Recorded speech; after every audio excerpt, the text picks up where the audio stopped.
Today we're talking about watercolor, and we're also talking about light. I'm going to paint a sunflower because it is one of the lightest places in my garden. The sunflowers, they stand tall and proud and hover over everything below, kind of like the sun itself, flashing light into the rest of my garden, flashing light into my heart. But if I ask you what color a sunflower was, you'd probably say yellow. The truth of the matter is a sunflower is, well, there are all kinds of sunflowers, which are all different colors, but this sunflower is not just one color of yellow, it's many colors of yellow. So you see I have cadmium yellow light, cadmium yellow deep. Cadmium orange is really a yellow, but mixed with red. So I'm going to use all of these colors to create that yellow sunflower, because depending upon where the light is hitting it and not hitting it, a sunflower is going to have several colors. I don't use black in my paintings, and I don't use brown. I only use color, and I let the color make the rest of it. So I'm going to start out by painting. I have this number 14 round brush, and I'm going to paint. I always say to my students, paint the way something grows. This is the way that these petals grow. They kind of grow out from the center. That one's, I'm going to probably replace that one. It's missing a tooth, but I'm probably going to replace it. I don't know what I'm going to do yet. And that's that. I've actually done a video where I deliberately left out things because I wanted to make the point that we're not worried about being perfect. Only God, only Jesus is perfect. I'm not perfect. I goof up every day. I'll probably goof this up, but I'm going to hope I don't, because I need it done by today. Okay, so I'm actually, see how the petals grow out from the center. In fact, if you looked very closely into the center of a sunflower, it has little tiny flowers inside it, and it has seeds for other sunflowers inside it.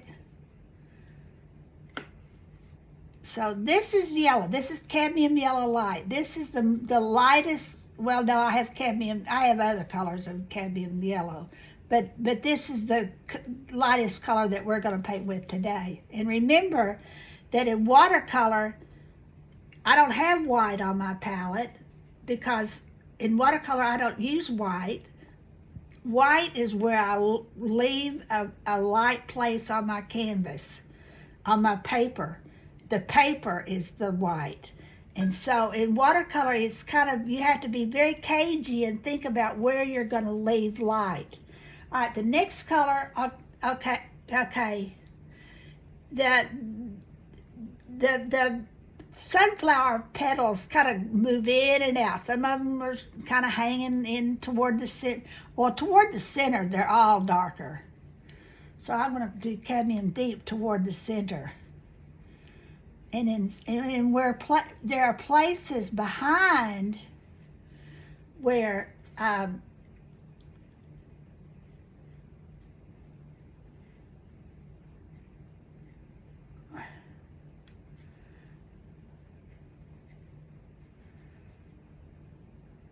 back here, the light is coming from over here toward the center,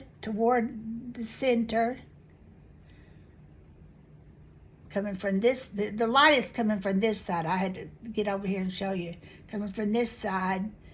And so all things that are behind, hidden, like on a hot day, what do? We find a place that is as far away from the sun as we can get, and that's where we hide. And we get plenty of that experience here in Mississippi. So everything the things that stick it out in front are going to be lighter, and the things behind are going to be darker. So I'm going to use this cadmium deep back there. And I'm going to go ahead and call it. I'm going to go ahead and put another one there. Okay, now then, I'm going to do something very shocking. I'm going to put red here. I already said I don't use black. I don't use brown. So what we're going to see, I'm going to make the brown center by starting out with cadmium red light. And because it's wet, it's gonna hit these other. It's gonna bleed into the other. It should. It's not doing much bleeding yet, but it should bleed down into these petals just a little bit. I like that natural bleed, that natural movement into the yellow, or where the colors just mix by themselves. I like that, and there's one coming down. Now when the color starts coming down, I can do one or two things. I can stop it by putting a paper towel, not scrubbing. I'm just putting this paper towel there and allowing that red to run into the paper towel there instead of. Now I dropped that water drop over there. I'm probably going to leave that because that's back there. And when I use a color like red, I try to repeat it. So I'm repeating that. It repeated itself really. Okay, there's a song that's sung a long time ago. You got to know when to hold, know when to fold 'em. And that's kind of true of watercolor. You have to constantly make decisions. Do I want to let that red stay over there? Yeah, I do. It happened. It's an accident. It's a happy accident. And when you get to the point that you can look at life as a bunch of happy accidents, some of them aren't so happy. I can tell you for sure that some accidents aren't so happy, but some are. And sometimes it's not. If life gives you lemon, make lemonade. And so that's kind of the way I look at watercolor. I'm deliberately pulling that red. I touch the red with that dark yellow, and I'm deliberately pulling the red that direction down into that.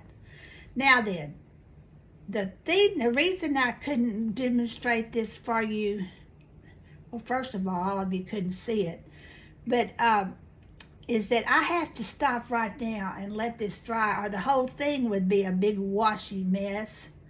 And we don't want that, surely. So what I'm going to do, I'm going to let this dry. And then I'm going to get back to you.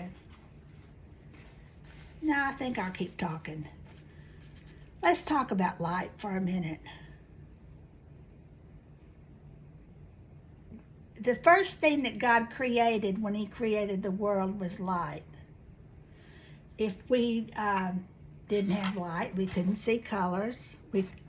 He created light before he created trees, before he created sunflowers, before he created people. Because light does a lot of things. It adds warmth. Like I said before, on a cold day you want to stand beneath the sun. On a warm day you want to avoid the sun's harsh rays. Light is illumination. There's an expression, I saw the light. Well, that means that you understand something. You have the light inside your head. There's a light inside your head that makes you understand something better than you did before. In literature, in books, I'm reading a book called The Secret Garden right now with a group of people. And The Secret Garden is about a little girl. She was 9 years old, but when the book started, she lived in India. She was very spoiled, not by her parents. Her parents didn't really pay much attention to her. Only the servants in India took care of her, and they're afraid to punish her or to correct her because they didn't want her to cry, because the mother didn't want to hear, not because the mother cared, the mother didn't want to be bothered. So the little girl turned into a little monster. She was nasty. She was hateful to people, and you could say that she didn't have the light inside her heart.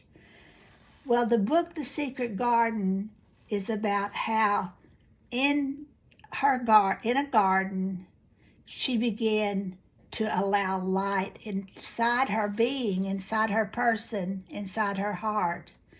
And she changed from a dark, nasty little girl to a sweet girl.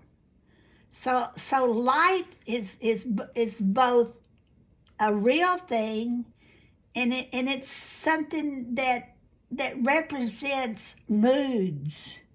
I'm going to play a video for you, Dr. Seuss's Many Colored Days. Dr. Seuss wrote The Cat in the Hat, Horton Hears a Who, so many other books. The Grinch, How the Grinch Stole Christmas. Speaking of the Grinch didn't have, at the beginning of the book, the Grinch didn't have any light in him. He was mistreated and misunderstood, and he became a very angry and hateful person, and he didn't have any light. There's another book about Christmas, the Christmas Carol by Charles Dickens. It plays at Christmas, and the person in that book is Mr. Scrooge. And the Grinch, I think, is sort of a takeoff on Scrooge. Scrooge was mean to everybody because of whatever, and it was because of the way I think that he was treated as a child. He became very angry and hateful. He was filled with darkness until he found the light. So today we're talking about light. God created the light. God sent the light. For many years before God sent Jesus to the earth, there were people here, and they made one mistake after another. They were bad in one way or another, until God finally and sent Jesus. And Jesus said, "I am the light of the world." I wrote a picture book about the birth of Jesus, and in my picture book, you're going to see that in just a few words and just a few paintings, there is a donkey who travels toward Bethlehem. He begins in the night, and as Christmas morning appears, the night turns to day. I use those words, and that is my saying that as Jesus came into the world, he brought light with him. So that's what I'm going to say until this dries.